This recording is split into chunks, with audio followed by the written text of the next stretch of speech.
Hey everybody, welcome to our board game buzz number 2.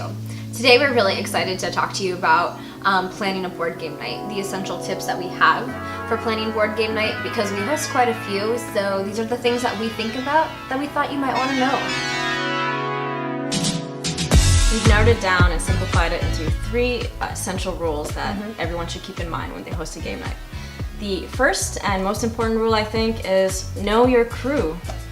Know your crew. That means you need to know the games that everyone is interested in, the themes they're interested in, the length of time that they're comfortable with, the mechanics that they feel comfortable with as well, and choose a board game based on those things so that everyone has a really exciting gameplay that they are really happy to be there for. They're looking forward to it. Yeah.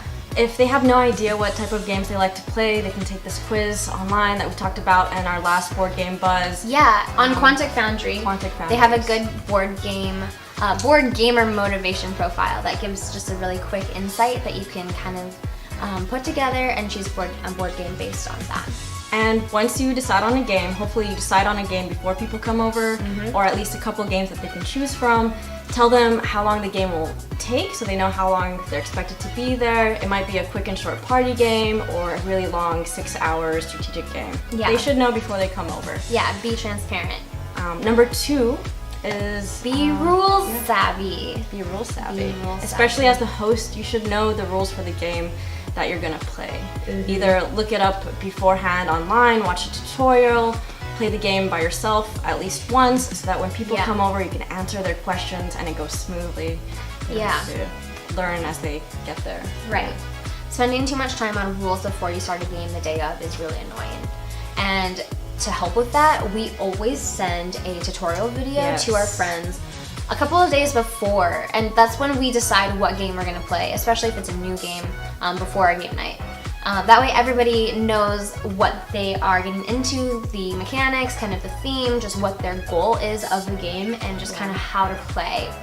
That way it's just a quick get in and play the game.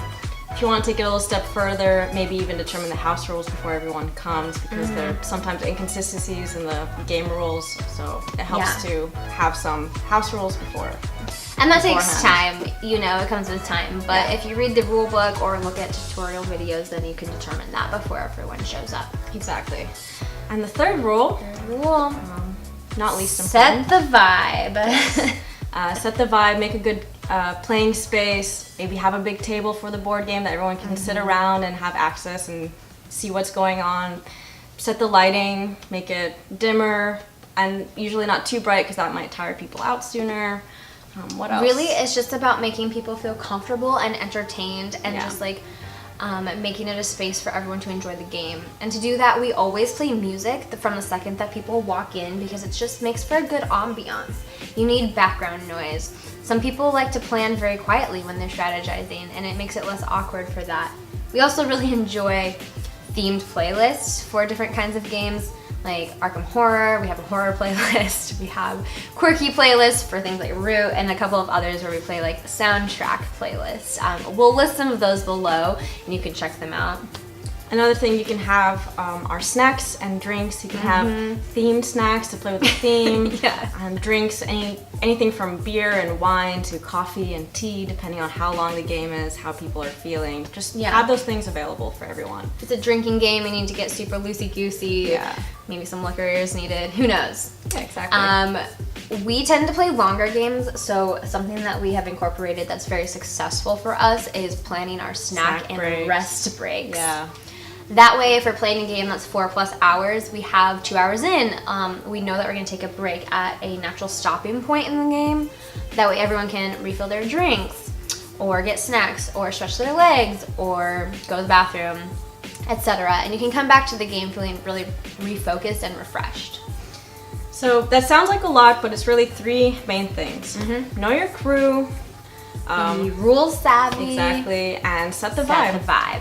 If we're missing any essential tips, let us know in the comment section below.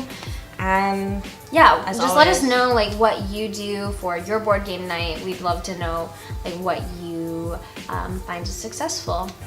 Like and subscribe. Yes, of course. And as always, cheers to a good game, everyone. Cheers.